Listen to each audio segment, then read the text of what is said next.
Buenos días. Vamos a comenzar el tema del día de hoy. Bueno, gracias a nuestro tutor del día de hoy, el doctor Víctor. Y bueno, vamos a empezar con la introducción. Básicamente es como una línea del tiempo de saber cómo empezó este diagnóstico de agujero macular. Nos remontamos hasta 1869 con Kant, que lo describió como tal, como una hemorragia macular. Así se empezó como a describir por las características que vio en el fondo del ojo, en el área macular, ¿ya? Después, en 1897, Noyes describió en una niña de 13 años, posterior a un traumatismo, un defecto en la mácula. Posteriormente, a inicios del siglo XX, Coates lo describió como cambios histoideos, ya como tal describiendo un agujero macular, y fue hasta 1988 que Gass describió los estadios precoces y la patogenia como la conocemos hasta el día de hoy. Perdón. Hasta 1990 se inició las cirugías de maculorexis, el pelamiento de la membrana limitante interna, y en 1991 Kelly y Wendell hicieron los inicios de la vitrectomía con hialoidectomía, más el taponamiento con gas y bueno, la indicación de postura, ¿no? Esto es como para ponernos como en el enfoque de desde cuándo empieza a describirse esta entidad y cómo se inició. Como definición tenemos diferentes, dependiendo de la bibliografía. Para fines prácticos es un defecto de la continuidad del total del espesor de la retina neurosensorial foveolar. Sin embargo, ahorita vamos a ver que existen defectos de la continuidad parcial o total. Y bueno, básicamente eso es lo que vamos a ver en el fondo del ojo. Un defecto como tal directamente en la mácula, dependiendo del estadio, ahorita vamos a conocerlo. Vamos a ver que, pues bueno, estamos hablando de un agujero ya gigante, ¿no? Es muy evidente, se los quise poner así. Yo creo que ya a todo el mundo le ha tocado ver alguno, ¿no? ¿Qué se ve? Pues defecto como tal en la mácula, drusas, cambio de la coloración como tal, y bueno, de los bordes, ¿no? Cuanto a la etiología, hay diversos. De los más importantes, como tal, una patología macular relacionada puede ser la miopía como tal, considerándose uno de los principales. La etiología principal es la idiopática. En realidad, pues no se conoce como tal. Hay diferentes teorías que ahorita las vamos a ver también. En ellas, incluyendo el síndrome de tracción vitromacular. Aparte de estas dos, bueno, de esto que es como lo principal, tenemos en segundo lugar, por así decirlo, lo de la miopía y trauma como tal. El trauma, obviamente, pues el idiopático se relaciona más a grupos etarios pues, de ya senil y miopía más jóvenes y trauma incluso pues desde niños, ¿no? También se puede presentar después de un tratamiento con láser, después de una intervención quirúrgica como tal intraocular. En cirugías, bueno, más bien cuando el paciente tiene como tal una MER, pues esto predispone a un agujero macular también. Como en menor medida una vasculopatía coroidea polipoidea, una retinopatía hipertensiva, etcétera. Y bueno, los que están de este lado, su lado derecho, son las menos comunes, como una oclusión de arteria central de la retina, retinosis pigmentaria, y bueno, los que ya ven ahí. En cuanto a la epidemiología, como ya les dije, normalmente es idiopático y normalmente es unilateral, aunque sí se han reportado casos de bilateralidad, en el 2 al 18%. Es más frecuente en mujeres, de 3 a 1, y más frecuente en pacientes mayores de 60 años en promedio. La prevalencia son datos pues, que probablemente se puedan preguntar, de 3.3 por cada 1,000 habitantes y la incidencia de 7.8 por cada 100,000 por año. Y bueno, como ya les había dicho, el agujero macular miope o del traumático puede presentarse a cualquier edad. Y bueno, En cuanto a la fisiopatología, pues es interesante saber que el paciente va a tener una anomalía de la interfaz vitreoretiniana. Esto se relaciona a la licuefacción que tiene el vítreo a través de, o sea, conforme pasa el tiempo. Por eso es más frecuente en pacientes de edad ya más avanzada. Igualmente, existe un adelgazamiento foveal involutivo y están implicadas las fuerzas de tracción, que ahorita vamos a ver, pero para fines prácticos, la fisiopatología debe de involucrar o estos tres o más de uno de estos. En cuanto a las fuerzas de tracción, existen dos, una que es tangencial y una que es vertical. La vertical se relaciona al síndrome de tracción vitromacular, habla de que pues, va a tener una, sí, como tal, una fuerza de tracción hacia arriba por la presencia aquí de una tracción macular. Y tangencial dice que también los bordes como tal del agujero macular hacen que se vaya incluso agrandando más con el paso del tiempo. Y tiene que ver con la proliferación celular, ¿ok? Sobre todo la fuerza tangencial. Ya vamos a ver. En cuanto a la histopatología, podemos encontrar pseudo-opérculos u opérculos verdaderos. Esto es muy interesante, saber la diferencia entre uno y otro. En el 61% de los casos puede haber un pseudopérculo y contiene únicamente tejido glial. Esto se me hizo bastante interesante saberlo, que solamente va a tener células de Müller y astrocitos fibrosos. Sin embargo, en un opérculo verdadero va a tener tanto tejido glial como en el pseudopérculo, pero aquí ya va a implicar tejido neural como tal de conos por una abulsión como tal de este tejido neuroretiniano. Recordemos que es la disrupción del tejido neuroretiniano. Y pues eso genera un desgarro completo pues del espesor de la retina. En cuanto a, bueno, existen diferentes clasificaciones. Importante que sepamos la clasificación de gas. Ahorita se las voy a poner, pero importante también saber esto. El sistema de clasificación anatómica relacionada con enfermedades de la interfaz vitreoretiniana. Entonces, el agujero macular se va a clasificar según su tamaño, en pequeño, mediano o grande. No sé, ahí dice largo, pero es grande. Pequeño es menor de 250 micras. Importante que de toda la clase casi quedarnos con esto. Y bueno, pequeño con tracción vitromacular. Es importante que incluya esta tracción, ¿ya? El tamaño mediano sería de más de 250, pero menos de 400, con tracción vitromacular también. Y el grande sería de más de 400 micras, pues obviamente ahí ya no va a haber tracción vitromacular porque pues ya se despegó como ya vimos en la diapositiva pasada. ¿Okay? Les voy a poner otra imagen aquí.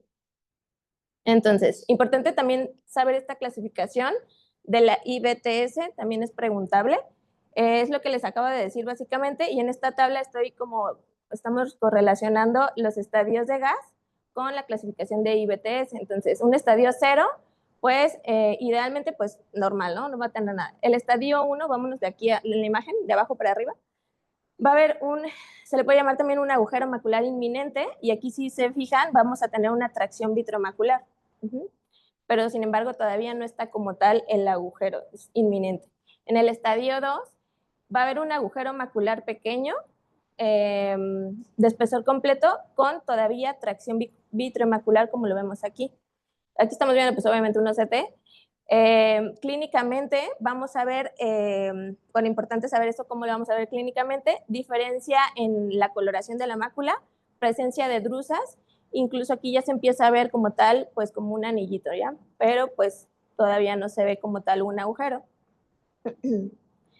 En el estadio 3, que ya estaremos hablando de un agujero grande, de espesor total, todavía contracción vitromacular. Sin embargo, el estadio 4 igual va a ser un agujero de espesor ya total, como lo vemos aquí, un desprendimiento de vitro posterior como ya lo vemos aquí, y pues obviamente como ya les dije, no va a tener ya la tracción vitromacular. No sé si les quede claro o tengan alguna duda. Creo que es bastante gráfico, me gustó esta imagen, va de abajo para arriba, y relacionando estas dos clasificaciones. Recordando que esta es la de gas, la del lado izquierdo. Y bueno, otra vez lo mismo, solamente pues recordar, esta es la tabla que tenemos en el libro de Rojas. De pronto a lo mejor no se ven con tantos detalles, por eso les puse la otra imagen. Pero bueno, ya para no ser repetitivo, lo único que quiero agregarles aquí es que hay como subdivisión entre del estadio 1, 1A y 1B. En el 1B vamos a tener cambios quísticos, incluso también en el 2A vamos a tener, perdón, en el 2 vamos a tener A y B. Aquí si se fijan vemos el opérculo que les comenté hace ratito. Y igualmente del estadio 3 vamos a tener A y B. Y pues ya como les dije hace ratito, el estadio 4. Importante saber lo del opérculo que les comenté hace ratito, que lo vemos aquí esquematizado. Y bueno, pues el que vamos a ver así como más evidente, que si llega a la consulta y ya nos trae unos set, bueno, primero si lo vemos clínicamente, o sea, eso ya pues nos está gritando que aquí hay cambios en la mácula, las luces que les digo, aquí se ve como tal ya el anillo. Perdón, estaríamos hablando aquí de un grande, mayor de 400 micras, de un gigante incluso aquí. ¿Y cómo se vería en el OCT? Pues si le pedimos uno, ¿verdad? Importante saber, muy importante saber, cómo se van a ver aquí los bordes y de dónde se va a medir, porque a muchos les puede causar esa duda de dónde lo mido, si de aquí para acá, o de acá hasta abajo para acá, o de acá. La literatura dice que se mide de las partes que se unen más, o sea, en este caso sería la parte medial. ¿Sí lo ven aquí? Aunque también hay que tomar la medida basal, pero la que nos va a ayudar a clasificar si es un chico, bueno, pequeño, mediano o grande, es la medida que tengamos de acá a acá. Y bueno, como resumen un poquito, en cuanto a los estadios de gas, para como fines prácticos, en el 1A y 1B va a haber un desprendimiento foveal incipiente, como ya les había dicho, sin todavía tener agujero. Entonces, estadio 1 todavía no hay agujero. Estadio 2 es un pequeño de menos de 400 micras, en el 3 mayor de 400 y en el 4 ya hay un desprendimiento de vítreo posterior completo. Relacionando con la clasificación del OCT que justo se revisó en el 2013, pequeño, menor de 250 micras medido en la zona que les comenté, mediano de 250 a 400, mayor de 400 grande. Y bueno, ahí agregaron la clasificación de secundarios a lo que ya les había dicho, miopía, traumatismo postquirúrgico. Les puse esta imagen solamente para diferenciar lo que era un agujero lamelar y un agujero completo. Aquí es un ejemplo de un paciente, bueno, de paciente con miopía, pacientes con miopía, en el que vemos aquí el agujero lamelar, solo para esquematizar cómo es que se vería. Probablemente en la parte clínica solamente veamos una diferencia como tal en la mácula, pero no vamos a ver hasta qué espesor tiene, ¿ya? Pero aquí, pues vamos a ver en el OCT que, no, como vemos, no está contemplando aquí todas las capas de la retina neurosensorial, sino nada más una parte de ellas, a diferencia de los completos que ya les comenté hace ratito o como este que tenemos esquematizado. Bueno, y en cuanto al cuadro clínico, pues hasta cierto punto, o sea, no está fácil, pero es muy evidente cuando llega el paciente y dice que ve una mancha negra al centro. Diagnósticos diferenciales, pues hay muchos, pero desde que él dice es que yo veo una mancha al centro, hay que empezar a sospechar. Y antes de dilatar, por favor, hay que, pues obviamente, tomar la agudeza visual y hacer la prueba o test de Amsler para justo ver en dónde estaría ¿la qué? O sea, la distorsión que vería el paciente, ¿ok? Entonces, ¿cómo es que se le presenta al paciente? Básicamente una mancha oscura en el centro de la visión. También puede ser paracentral, como lo vemos en la imagen aquí esquemática, pero para así fines prácticos sería central, él va a ver una mancha. Igual, siempre hacerle monocular, muchas veces el paciente no se ha dado cuenta, alguna vez, no sé, se pegó, le entró una basura o lo que sea, y se empieza a tapar un ojo y el otro, y es cuando descubre que ve mal, ¿no? Y bueno, dependiendo del estadio en el que esté, va a ser el cuadro clínico que va a tener.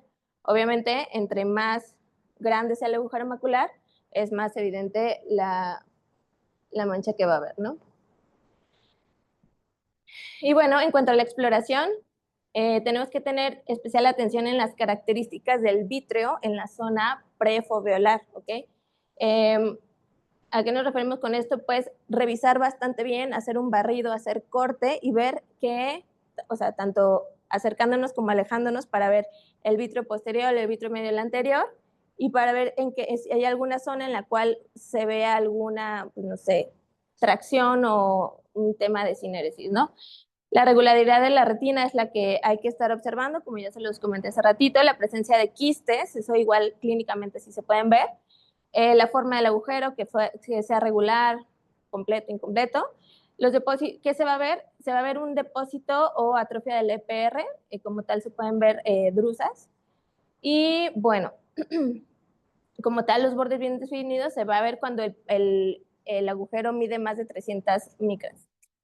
Y otra cosa preguntable es esta prueba de Watzke-Allen, que básicamente es, bueno, lo escribe en la literatura, hacer, o sea, mientras tú estás haciendo tu exploración con tu lupa de tu lente de 78 o de 90, hacer la hendidura y preguntarle al paciente si ve la línea completa o si en alguna parte se ve irregular o incompleta.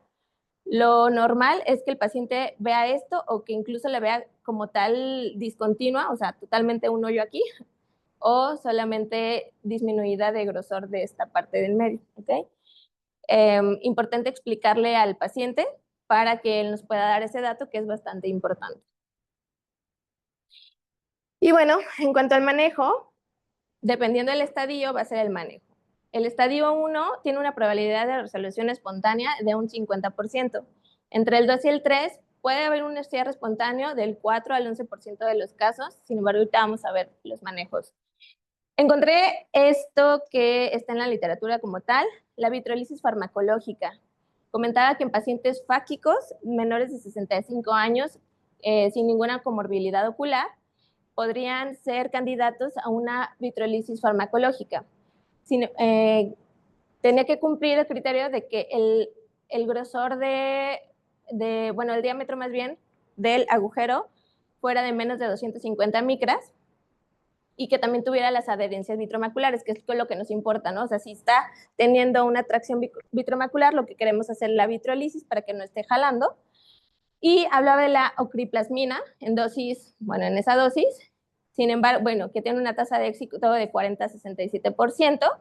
Se ve muy padre, la verdad. Este es un caso de un reporte de caso. Aquí vemos cómo tenemos la tracción vitromacular, de este lado, la formación como tal de este espacio quístico, y aquí ellos colocaron ocriplasmina en la dosis que les comenté, y esta es la evolución a una semana. Si se fijan, ya no tiene como tal atracción y por lo tanto pues ya no hay una fuerza vertical que esté haciendo que esto se esté jalando, y esto es a los 3 meses de evolución. Si se fijan aquí, pues ya toda la regularidad de la retina volvió a la normalidad.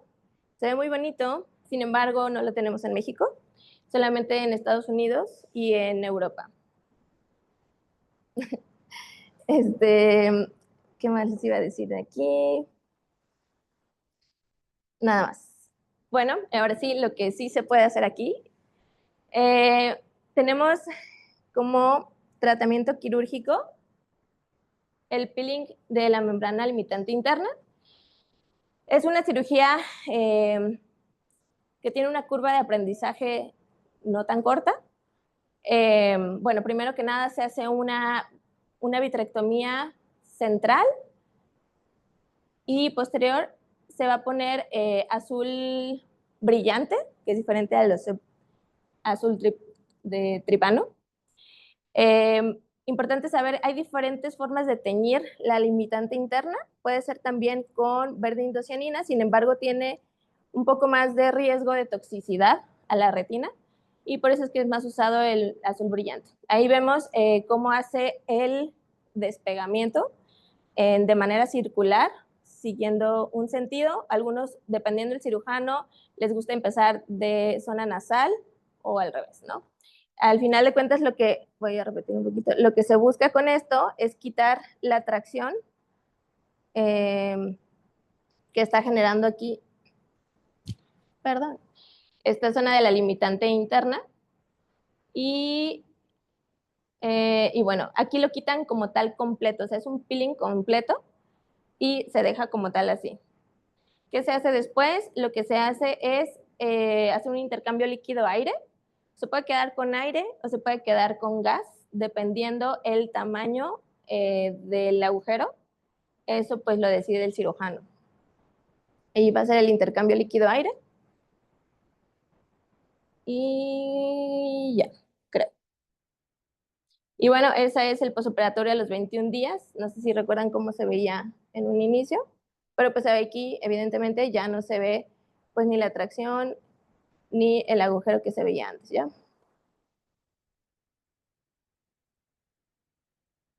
Eh, ¿Qué más?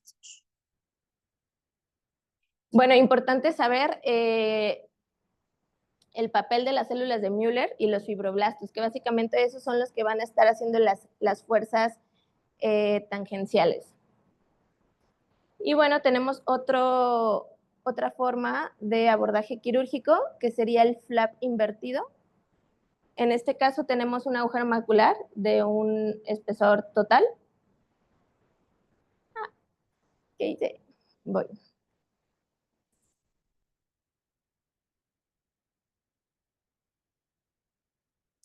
Y bueno, aquí se ve muy bonito lo que se ve, la diferencia, las drusas, cómo se ve en el OCT, la medida que están tomando tanto la basal como la de la parte más que se juntan. Ahí igualmente, para fines prácticos, no se ve muy bien, pero se hace una vitrectomía completa y ahí están haciendo como tal el peeling. Pero importante ver esta parte de aquí, que espero que sí se vea. Ellos lo que están haciendo aquí es hacer el pelado, pero cuidando siempre esta parte periférica de no despegarla, porque eso es lo que necesitamos para que sea como tal el flap, o sea, lo que va a tapar como tal el agujero. Entonces, lo que hacen aquí es con el mismo vitrector, a velocidades bajas y flujos bajos, para tratar de cuidar un poquito lo que es el flap. Ya va a pasar rápido. Cortar esa parte de la limitante interna para que no se lo lleve completo y dejarle como tal el flap. Está rápido.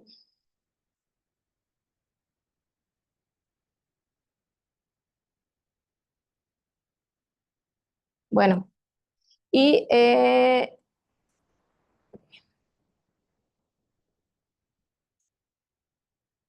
igualmente, ¿qué se hace aquí? Pues después se deja gas o aire.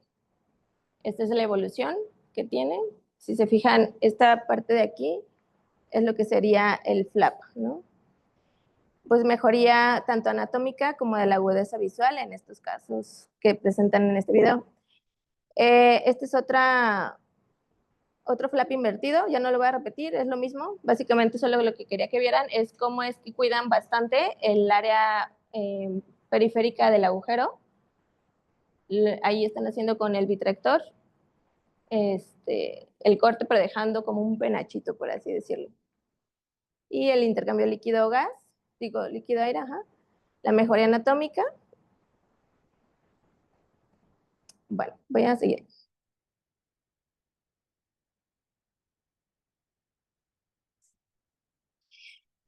Otra cosa interesante que me encontré mientras buscaba información sobre esto, que pues todavía está como pues fue como que una idea que alguien tuvo, poner como tal un injerto de cápsula de Tenon. Se me hizo interesante ver esto. Para fines prácticos hace lo mismo, una vitrectomía completa, lo tiñe con azul brillante, sí, hace su limitorexis, quita ahí su membrana limitante interna, y vean esta parte, literal, saca un pedacito de tenón y la mete. Si se fijan, aquí está pues el agujero. Ay, de este lado. Metí un cachote, pero lo que necesitaba en realidad era este puntito. Entonces, se me hizo pues interesante en ver que hay diferentes técnicas que se han a lo largo del tiempo tratado de, pues, de encontrar que tengan un mejor pronóstico en cuanto a la mejoría. O sea, ¿qué buscamos? Una mejoría en cuanto a la anatomía y obviamente una mejoría en cuanto a la agudeza visual. Ahí se ayudó del líquido pesado, pues obviamente para poder manipular. Ahí es una técnica obviamente bimanual. Probablemente ahí necesita el candelabro, etcétera. Y pues bueno, ahí queda su injerto de cápsula de Tenon y pues a mí eso es súper interesante.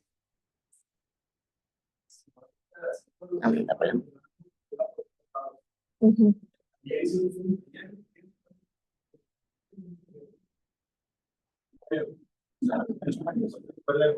Vuela. Sí. Pero es un líquido pesado, pero sí ahí es importante, depende de lo que vayas a hacer, ¿no? Porque el pedacito y la fluídica, ya sea del agua o del aire, va a hacer que vuele el pedacito, ya lo tienes ahí, se sale de la mácula, del agujero y es un rollo. Sí. Es una muy buena alternativa. Y bueno, algo más conocido es el injerto autólogo, que básicamente es tomar, bueno, igual, todo normal, hacen su vitrectomía, hacen su limitorexis, y el tema aquí es que toman idealmente de la retina periférica, de donde cuidando de que no vaya a tener una complicación, marcan con láser, como que la zona en donde van a tomar el injerto autólogo, lo que hacen es marcar con láser, ahí lo cortaron con unas tijeras, microtijeras, y ahí lo están trasladando a lo que es el agujero macular, como dice el doctor, haciendo uso del líquido pesado para que no ande volando, para no perderlo, no destazarlo, etcétera. Y pues lo ponen ahí, en el agujero macular, como lo vimos hace ratito.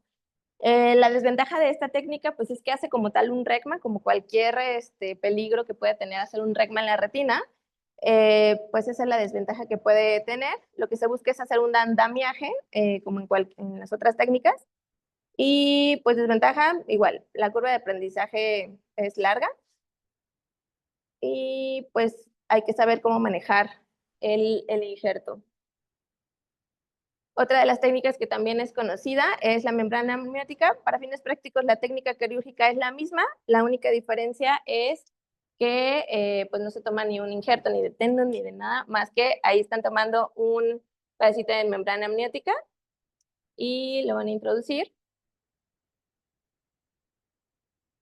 para ponerlo como tal en el agujero. Igualito como ya les explicó el doctor, con líquido pesado, etcétera.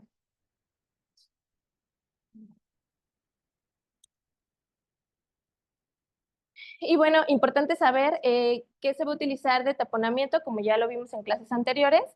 Normalmente se puede utilizar aire, o en todo caso gas. Ya vimos en las clases anteriores cuál de estos dura más que el otro, dependiendo del cirujano va a decidir, dependiendo del tamaño del agujero y de si tenía también un desprendimiento de retina además del agujero, ¿ya? Entonces, importantísimo de esto, el posicionamiento de la cabeza. Recordar siempre, comentarle al paciente que tiene que estar volteando hacia abajo, porque lo que necesitamos es que justo el aire o el gas suba y pegue lo que sea que le hayan puesto, o si no le pusieron nada, simplemente que los bordes del agujero pues se peguen con esa fuerza directa o indirecta del aire o del gas, ¿no? ¿Qué más?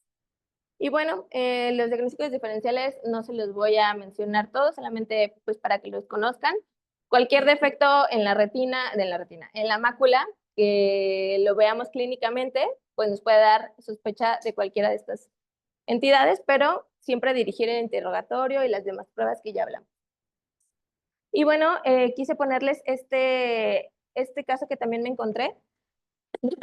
Aquí lo que hicieron fue un flap invertido, como el que les enseñé ahorita. Utilizaron gas, y lo interesante de esto básicamente es que ellos utilizaron un OCT, Swift Source, que es el Toward P. Esa es una clínica en Buenos Aires. Y bueno, la cosa padre de esto es que es un escaneo rápido y de alta definición, que a pesar de que el paciente tenga gas, se obtienen este tipo de imágenes pues bastante buenas. Este es el paciente en su periodo preparatorio. Inmediatamente, si se fijan aquí, le hicieron su flap invertido y aquí nos comentan que es 5 minutos después de que terminó la cirugía. Así se ve, ¿no? Después de 1 hora, volvieron a tomar su OCT y vieron, pues, cómo estaba la integridad del flap que habían puesto. Bueno, 1 hora y, el paciente, y composición del paciente, ¿no? A las 24 horas, lo interesante de esto es que pues se encuentra o se sabe o se ve que a las 24 horas ya empieza una integridad de este flap, cumpliendo pues igual con la posición, y este es a las 48 horas con posición y pues con su flap invertido.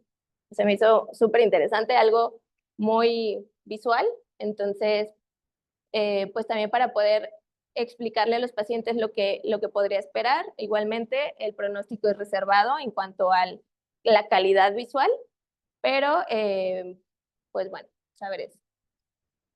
Y bueno, como agregando un poquito de cosas también actuales, justo en este año, creo que en julio del 2025, se llegó a este consenso de Delphi, en el cual se hizo en Taiwán un panel de 9 cirujanos que habían hecho un tratamiento quirúrgico del agujero macular completo y con desprendimiento de retina. Para fines prácticos, ¿qué se concluyó con esto? Que lo mejor en cuanto al manejo de un agujero macular sin desprendimiento es una limitorexin o peeling, recomendado en todos los estadios. Ellos recomendaban el flap más limitorexis en agujeros mayores de 400 micras, o sea, como que sí o sí utilizar lo que es el flap. Ellos prefirieron el gas C3F8 y siempre en todos los casos la postura hacia abajo. En agujeros maculares bueno, más bien con desprendimiento de retina, lo mejor que ellos encontraron fue el peeling con el flap y sí, o sea, como tal, el filling o la cobertura del agujero macular. El uso de adyuvantes, gas, incluso mencionaba que en pacientes que han tenido desprendimiento de retina, podría ser elegible también el uso de silicona. Pues, bueno. Y en un agujero persistente o recurrente, que no haya cerrado después de un mes, puede indicarse poner gas intravítrea y utilizar un flap libre como el que vimos hace ratito, si ya ha habido un peeling previo. Y pues nada más. Es todo. No sé si tengan alguna duda.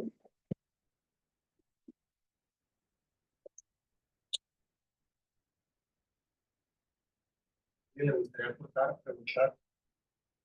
En base a las ideas, realmente cuál es la más realizada o cuál tiene el mejor pronóstico. En base hablando a unas 4, me salió 4.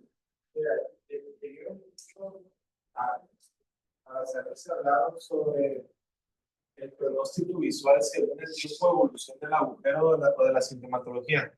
No sé si lo mencionaron o no lo mencionaron. Eso es No, como tal. bien, el Ryan. Ahí es importante saber el tiempo de evolución en que el paciente te refiere como tal esa baja visual.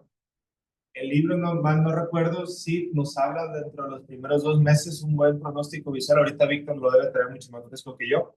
Y un mal pronóstico hablando de más de 1 año de evolución. La verdad es que muchas veces se dice, hablando de cualquier estadio, sobre todo estadios ya 4, donde ya está el agujero completo, un agujero grande, más de 400 micras, que es normalmente como te lo logras encontrar, se dice que ya no van a mejorar si ya tienen más de 1 año de evolución. Ahorita Víctor tal vez lo refresque más en las fechas. Pero la verdad o la realidad es que yo me he encontrado pacientes y los he operado nomás por operarlos y mejoran, ¿eh? O sea, ahí está el doctor Aldo, tenemos varios casos en el Grullo, donde pacientes que estaban en cuentadedos en pseudofagia, o sea, que no tiene nada que ver el cristalino, donde los hemos operado y la verdad de estar en cuentadedos pasaron un 20/400 y con su mejor corrección un 20/200. Pacientes que ya tenían más de 3, 4 años de evolución con un agujero mayor a 400 micras y pues es algo bueno, ¿no? Es algo bueno. Buenos pronósticos, obviamente estadios del 1, 2 y 3, ¿no? Hablando de agujeros pequeños, menor a 250 micras, pues obviamente vamos a tener un mejor resultado. Sobre la técnica a elegir, sobre todo va a depender mucho del tamaño del agujero macular y sobre todo de la base del agujero macular. Y saber identificar si es una tracción vitromacular, qué agudeza visual tiene, para saber si lo vas a operar o no lo vas a operar. Depende de la edad, si te puede mantener una posición, si te está viendo un 20-40, un 20-50 y es un señor de 80 y tantos años que la verdad ni le molesta, ¿para qué? A lo mejor llegas tú, lo tocas y lo mandas a un 20-800, ¿no? Entonces, es muy importante saber identificar cuándo sí, cuándo no, dependiendo de la capacidad visual de ese ojo, de la edad del paciente, de las actividades a realizar y el tiempo de evolución que pueda tener el agujero macular. Todo eso es muy, muy importante. Viene por ahí en el libro y ahorita Víctor yo creo que nos va a refrescar más. Apenas que alguien de aquí nos pueda comentar. Pero si hablas tú de las técnicas de flap invertido y todo eso, depende del tamaño del agujero macular. No solamente es, mira, a este agujero pequeñito le voy a quitar, hacer el pelaje a la limitante y aparte le voy a hacer un flap invertido. No es necesario. Va más allá sobre agujeros mayores a 400 micras y no sobre agujeros pequeñitos el hacer un flap invertido. ¿Ok? Yo tengo algo de una aportación con respecto a eso, el pronóstico visual, como ya vi el doctor, sí va a depender en parte del tiempo de evolución que tiene el agujero macular, y la literatura toma de corte 4 meses. Arriba de 4 meses ya el pronóstico visual es muy bajo. Sin embargo, como mencionó el doctor, hay otros factores. Dentro de ellos, la fibrosis de los bordes del agujero macular, que no solo nos indica cronicidad, sino que también nos indica que el paciente hace mayor, como una respuesta de cicatrización más rápido. Entonces, tal vez este paciente que el doctor operó y tuvo buenos resultados después de que ya tenía bastante tiempo de evolución el agujero macular, no tenía tanta fibrosis o era un paciente joven con capacidad de cicatrización, una mejor capacidad de cicatrización. Otra cosa que hay que tomar en cuenta también es la causa del agujero, que en algún momento se decía que era idiopático, pero ya se sabe que es por tracción vitroretiniana, pero hay agujeros maculares asociados a miopías y agujeros maculares asociados a traumatismos, y esas dos causas últimas tienen no solo una dificultad para cerrarse, sino que también tienen una alta probabilidad de reincidencia. Puede volver a generarse el agujero macular. Entonces, estos factores también, como el factor de la edad, es bastante importante. Y con respecto a las cirugías, para saber cuál es la cirugía que va a generar un mejor pronóstico visual en el paciente, no solo hay que tomar en cuenta lo que ya mencionamos, pues estos indicadores de que va a resolver o no, sino también, pues, importante conocer la historia, porque primero se empezó a hacer solo vitrectomía, porque se pensaba que la única atracción era la del vitrio. Y ya después de eso, ya hasta 1997, ya se empezó a hacer vitrectomía y limitorrexis. Y se vio que con vitrectomía y limitorrexis mejoraban hasta el 98% de los pacientes, tenían un cierre anatómico, que era lo que se buscaba hasta ese momento, un cierre anatómico. Y después de eso, ya no solo se buscaba el cierre anatómico, ahora los retinólogos buscaban cierre anatómico y mejoría visual. Entonces, todos esos años desde ahí para acá, se ha buscado una mejoría visual, porque ya se sabe que con la limitorrexis y con la vitrectomía, que es conocida como vitrectomía convencional relacionada al agujero macular, sí se tiene un cierre anatómico del 98%, pero no una mejoría visual como se desea. Y ya el flap invertido, que se viene haciendo desde el 2011, ya lograron ver que hasta 4 líneas mejoraba el paciente después de hacer el flap invertido o el flap inverso. que el flap inverso en realidad pues lo hace gracias a que se trata de tejido biliar, o sea, ya no solo estamos quitando la tracción, las dos tracciones, tanto la de la limitante como la del vitrio, sino que ahora estamos rellenando el agujero con tejido que aparte es tejido biliar. Entonces eso ayuda también a que de cierta manera se mejore la agudeza visual. Y a partir de ahí, ya, o sea, los cirujanos han sido como más visionarios y han tratado de, no, ya no queremos solo 4 líneas, queremos más, o sea, queremos y que la mayoría de los pacientes lo tenga, pues la mayoría de los pacientes recupere una buena visión y ahí surgió, pues, lo que ya mencionó Laura del autoinjerto de retina neurosensorial, que vieron que en los bordes del autoinjerto, ahí donde se colocaba el agujero, los bordes, se formaba cierta neuroplasticidad, que las mismas, los fotorreceptores del tejido donde estaba el agujero con los fotorreceptores del tejido que estabas poniendo, volvían a tener cierta comunicación. Pero vieron que era una técnica muy difícil, se necesitaba mucha como habilidad quirúrgica y demás, y era una cirugía muy larga, muy prolongada. Entonces empezaron a buscar como tejidos externos, y dentro de esos tejidos externos, una de las más apoyadas, lo que mencionaba Laura, era la membrana amniótica. La membrana amniótica hoy en día se sabe que funciona como un tejido de andamio sobre el cual el EPR prolifera. Entonces saben que el EPR prolifera y se ha logrado también ver que hay cierta modificación o estructuración de la elipsoides y que también el tejido que se forma sobre la membrana amniótica ya no es un tejido desordenado, sino que realmente como que simula las capas de la retina, lo cual es muy bueno porque antes cualquier otro tapa, aunque se pusiera ahí, formaba un tejido de fibroblastos o una cicatrización como cualquier herida en piel, por decirlo así, y ese tejido ya no conducía, pues ya no transmitía señales. Y en esta ocasión, pues lograron ver que con la membrana amniótica hay algo de mayor señalización, porque la membrana amniótica tiene varias propiedades y dentro de esas propiedades es que limita la formación de fibroblastos. Entonces el tipo de cicatrización que genera es totalmente diferente, lo que hace es que genera un cierre del mismo tejido, o que se unan el tejido. Y vieron que la agudeza visual, al menos hasta el momento, con la membrana amniótica ha sido la mejor. No es una técnica que se haga mucho porque todavía está en estudio y porque todavía no saben si podría llegar a generar endoftalmitis y demás, porque es un tejido extra, pues, un tejido de afuera. Pero hasta el momento lo único que se ha visto malo, por decirlo así, de la membrana amniótica es que se tiene que saber qué cara colocar. Porque si colocan la cara que no es la del amnios, entonces lo va a rechazar el cuerpo. La cara del amnios tiene que estar en contacto directo con el EPR para que entonces se dé esa comunicación o esa adherencia, y la membrana amniótica como tal se coloca en la base, o sea, abajo de la retina. No se coloca pues encima, por decirlo así, sino que se tiene que colocar encima del agujero y moverlo o profundizarlo para que quede como que en la base del agujero. Dime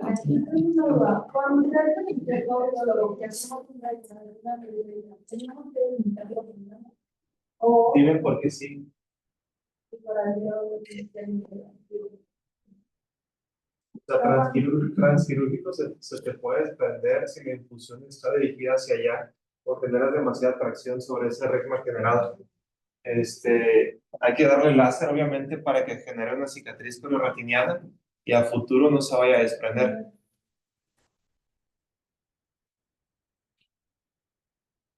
Alguien que no sean los mismos de siempre. Que no sean los mismos de siempre.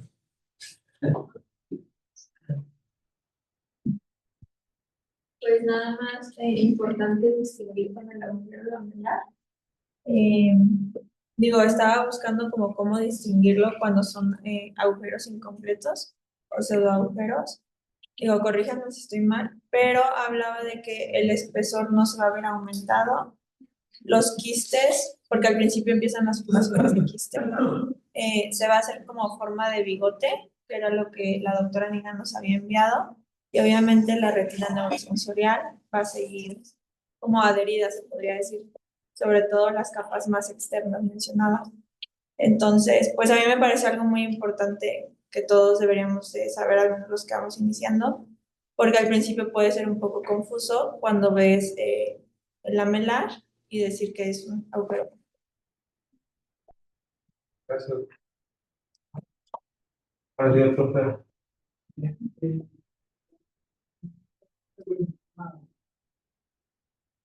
El punto es cuando nosotros llevamos un OCT, una mujer macular, no sabe desde cuándo está en esa condición. Al momento que nosotros vemos quistes, efectivamente, ya vemos que es algo nuevo. Entonces, si tenemos en cuenta que un gran pronóstico es el tiempo de evolución, un gran pronóstico para la visión del paciente, si nosotros vemos esos quistes, pues no es un buen factor pronóstico. Pero ahí sí es estadio 1 también hay quistes, entonces, ¿cómo distingo que el tiempo ahí? En el estadio 1 también aparecen espacios quísticos. Porque depende cuál es el grado de intervención que tiene la fase vitreoretiniana sobre el edema muscular. O sea, Si no hay tanta tracción, puede ser un grado 1, pero que ya tiene N cantidad de meses. Y eso nos da, aunque sea chiquito, la pauta para escoger el tratamiento, seleccionar bien el tema. Es que en el grado 1 todavía no, o sea, todavía no se ve como un agujero completo, por decirlo así, y hay un quiste en el área donde se va a formar el agujero. En cambio, en los estadios avanzados, como dice, los quistes están en los bordes, o sea, donde ya se formó el agujero, ahí en los bordes. Bueno, ahí está la imagen, creo que la punto B muestra los quistes intrarretinianos. Lo ven, muestran los quistes intrarretinianos, pero no ves un agujero como tal, pues, también se ve como el agujero que se ve en el 3B, donde ya hay un agujero y aparte en los bordes del agujero se ven quistes. Siempre que vean quistes, traten de buscar un agujero macular en el lujo lateral porque se asocia hasta en el 30% de los casos. Así es.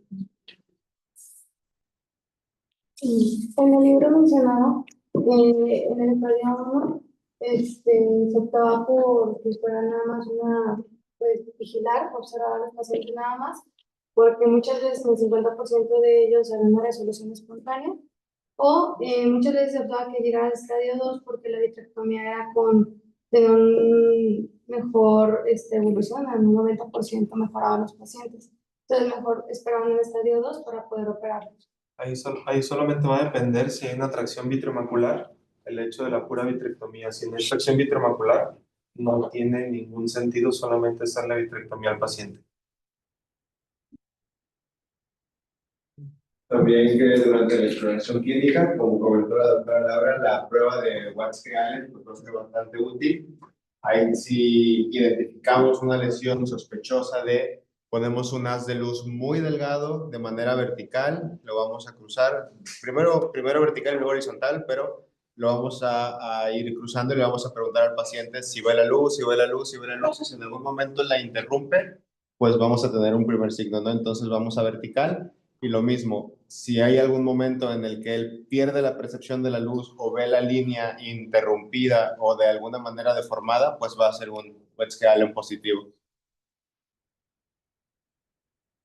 Es muy importante la clínica, no solamente su haz de luz, sino su rejilla de Adler, los motivos de consulta, el tiempo de evolución, si hay micropsia, macropsia, metamorfopsia, cambios de coloración en algunas cosas. Entonces, todo eso va a ser un cambio importante a investigar en su paciente.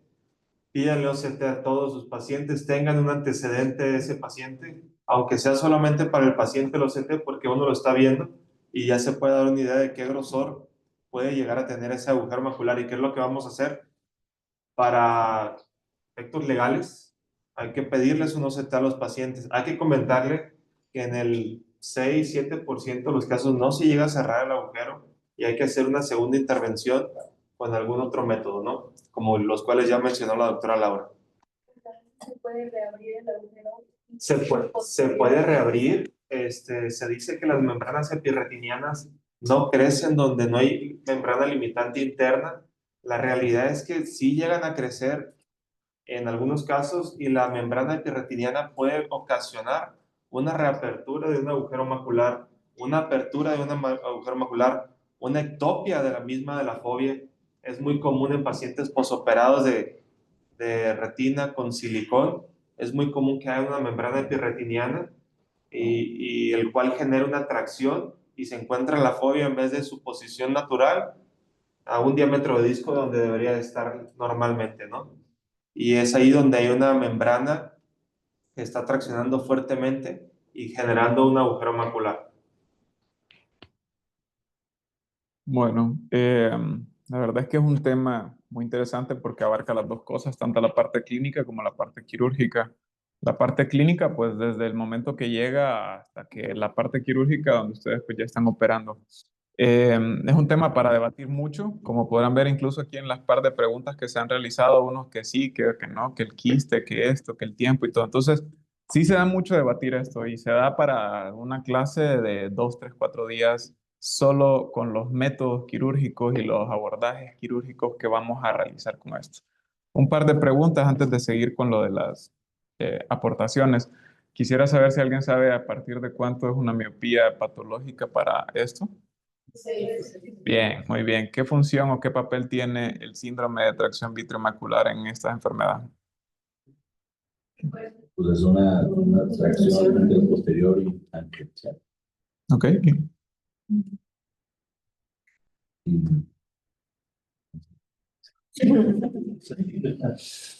¿Alguien más?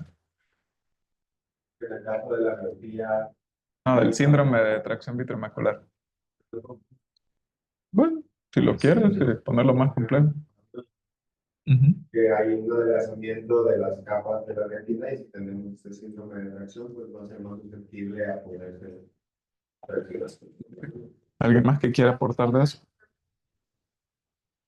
La fisiopatología del síndrome de tracción vitreomacular. Hay una tracción, después se provoca el quiste, después de provocar los quistes ya se provoca una erupción. Por ahí va, muy bien. Entonces, sí es preguntar esto. ¿Por qué? Porque son, sí el resultado de lo mismo, o sea, el agujero macular, pero uno es por síndrome de tracción vitreomacular, otro es por miopía y el otro es por traumatismo. Son los tres principales factores que pueden hacer un agujero macular. Básicamente es, entonces, con esa división, ustedes pueden decidir o pensar más o menos qué resultados van a tener con X o Y procedimiento que van a realizar. Con lo que mencionaba, por ejemplo, la doctora Calix, de un 98% de éxito anatómico. La verdad es un parámetro muy alto, pero es un sesgo, porque ahí solo estamos valorando un tipo de alteración de agujeros maculares. Entonces, realmente decir 98% en global es mucho, ¿no? Entonces, exactamente. Suena muy bonito, pero tenemos que afrontarlo a los diferentes parámetros o a los diferentes escenarios que podemos llegar a tener. Muy bien. Con la otra pregunta, ¿alguien sabe cuál es la función de la limitante en todo esto? ¿O por qué la quitamos? ¿Por qué el peeling? ¿Por qué? Las ya tienen los especifitos y provocan que haya mayor las fuerzas de presión. Ok. Ahí está. Muy bien. ¿Y alguien sabe cuánto es el diámetro que tiene que tener una limitante o un pelado de una limitante? ¿Cuánto? Ahí nuevamente, a eso es lo que voy, que esto se da para mucho de debatir, ¿no? Entonces eso es lo que quiero, que generen estas dudas, que generen cuánto hago, lo dejo chiquito, hago muy grande, me voy hasta las arcadas o qué.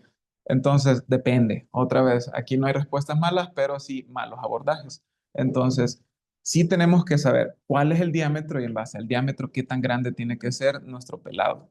Si tenemos un agujero macular pequeño, podría ser 1,5 diámetros de disco, sí, en diámetro y con eso debería ser el truco. Ya si tenemos un agujero macular gigante, pues quedamos así y probablemente vayamos a quedar cortos con nuestro resultado. Entonces, 2 diámetros de discos o todavía lo vamos abarcando ya casi pegando a las arcadas. Entonces eso. Otra pregunta, esta solo para R0, R1. ¿Cuántos grados mide el Amsler y cómo se funciona el Amsler? ¿Cómo lo van a hacer con el paciente? Explíquenlo. El paciente con su mejor corrección y Ajá. siempre monocular. ¿Ok? Lo ideal es ponerle una hojita, bueno, está la rejilla, ¿no? Que vea al centro, ya el usado, de acá las metamorfosis, y lo ideal es ponerle una hojita encima con el peito que las dibuje como que aquí veo la metamorfosis. Pero siempre con mejor corrección, monocular, sí. ¿Y a qué distancia? Es a 20, 30. Ok. ¿Y cuántos grados evalúa eso? Otro que no sé usted, doctor. ¿Cuánto? Más o menos 10 grados. ¿Ok? Entonces sí, pues justo la mácula es la parte central de la visión. Entonces, para que lo vayan teniendo en cuenta. Ahora, la prueba de Watzke-Allen ya la contestaron. Ahora, doctora, se metió una pregunta interesante, doctora Laura. ¿Cómo funciona la vitriolisis farmacológica? Que habló aquí de la prueba, del medicamento ocreoplasmina. Está muy interesante, está, sí, muy innovador y todo, pero a ver, explique un poquito. Sí, y quién no. Pues la verdad es que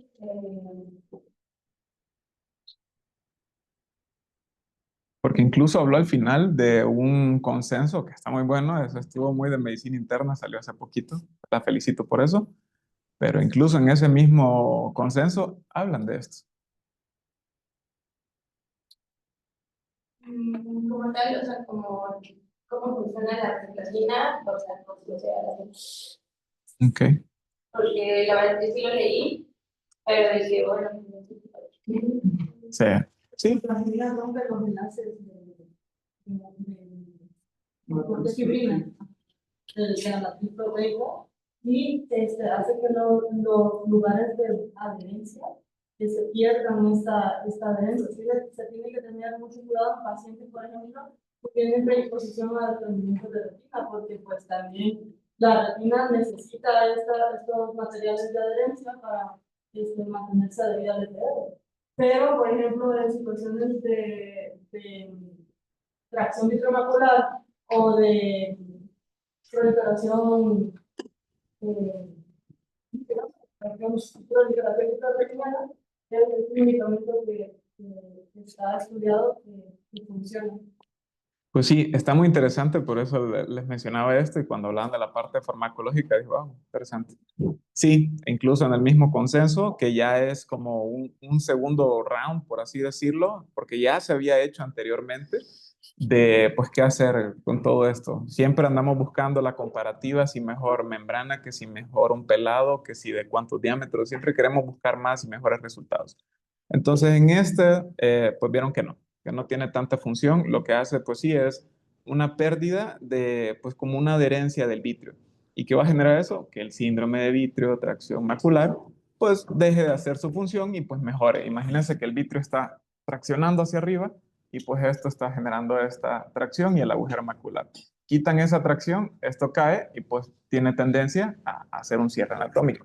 Entonces, con este consenso que hicieron, valoraron y dijeron, no, no vale la pena utilizar esto, realmente no tiene un buen resultado visual, anatómico, y pues tiene mejores resultados, un peeling, y dependiendo del tamaño, si van a hacer un flap o no. Ellos hablaban de menores de 400, hacerlo solo limitante, mayores a 400, hacerles un flap. Ajá, ahí está. Entonces, pues sí, estaba muy interesante eso. Ahora, Por ejemplo, en ese aspecto, no sé en cuánto esté la farmacológica, pero en costo-beneficio, que el paciente no pueda pagar una limitorexis o una cirugía. pues uno, aquí no lo tienes. Dos, ni siquiera está aprobado. O sea, aunque lo tengas, tres. Entonces, yo no te lo aconsejaría. No sé ni siquiera el costo, pero sí tiene un costo. Y pues la limitante es tu mano. Es hacer pues, un movimiento y una maculorexis, por si lo quieres llamar así. Ahora, ¿cuántas líneas mejoran en promedio un agujero macular postquirúrgico? Depende, sí, obviamente. justo lo que les digo, siempre es debatible, pero en promedio, ¿cuánto mejor? Exacto, 2 líneas. ¿Y cuántos días después se puede comprobar si hay un cierre anatómico? Esta sí está medio pasada, pero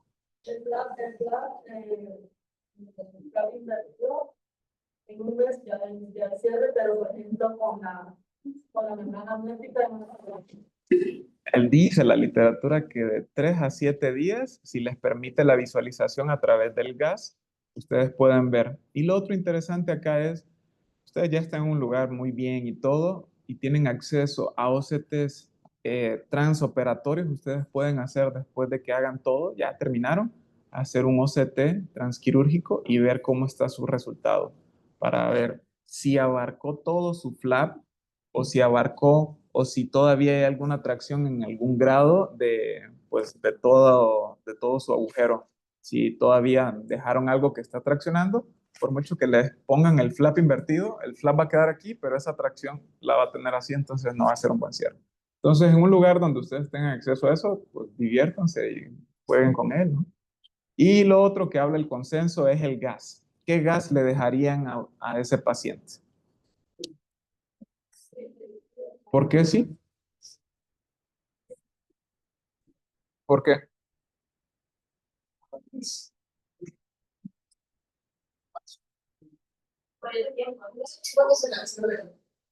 Okay.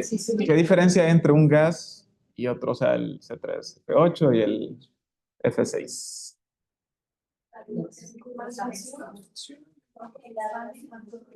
Exacto. La expansión es uno y la duración es otro, pero dependiendo de la dilución que lo vayan a realizar. Todos estos tienen diferentes diluciones. ¿Y de qué depende? Pues ustedes cómo lo vayan a diluir. Busquen en internet cuál es la dilución apropiada para los agujeros maculares, porque pues es diferente a cualquier otra enfermedad que ustedes vayan a colocar gas, y el posicionamiento. En algunos lugares hablan del posicionamiento que con 7 días basta y sobra, y el resto del tiempo es pues sobreagregado. Entonces, sí, para que ustedes sepan, ¿cuánto tiempo? Porque el paciente les va a preguntar, doctor, ¿y sigo con la cabeza abajo? Entonces, sí, ¿por cuánto tiempo? Y ya se quedan así. Entonces, sí es más o menos 2 semanas lo que nosotros dejamos acá por escuela, pero con 7 a 10 días, en teoría, esto ya debería haber hecho su efecto de adherencia. ¿Ok? Entonces, eso con lo de las preguntas y en cuanto a las aportaciones, yo lo único que les diría para ustedes en su práctica es midan cuánto está el OCT. No sé si hay una fotografía de algún OCT por ahí. Está perfecto. Entonces, ¿qué pedirían ustedes aquí en este OCT? ¿De dónde a dónde, doctor? Y tienes. A ver. Ahí. De aquí, aquí.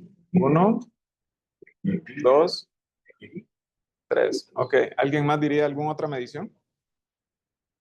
Antero, posterior. El de arriba.